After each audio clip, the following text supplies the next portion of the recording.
তপবনে পুষ্পের সুগন্ধ কার না ভালো লাগে, কিন্তু ভেবে দেখুন, যদি কোনো মালি কেবল পুষ্প তুলতে থাকে আর গাছে জল না দেয়, বীজ রোপণ না করে আর কোনো পরিশ্রমও না করে, তাহলে কি সেই বাগান চিরকাল সুগন্ধিত থাকবে?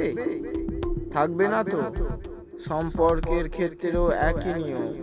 যতক্ষণ আপনি তাতে বিনিয়োগ না করছেন, নিজের সময়, নিজের সমর্পণ এবং ভালোবাসা না দিচ্ছেন, ততক্ষণ তার ফলের আনন্দ লাভ করতে পারবেন না। যেদিন সম্পর্কের এই সরল গণিত শিখতে পারবেন, সেই দিন সকল মনের প্রিয় হয়ে উঠবে।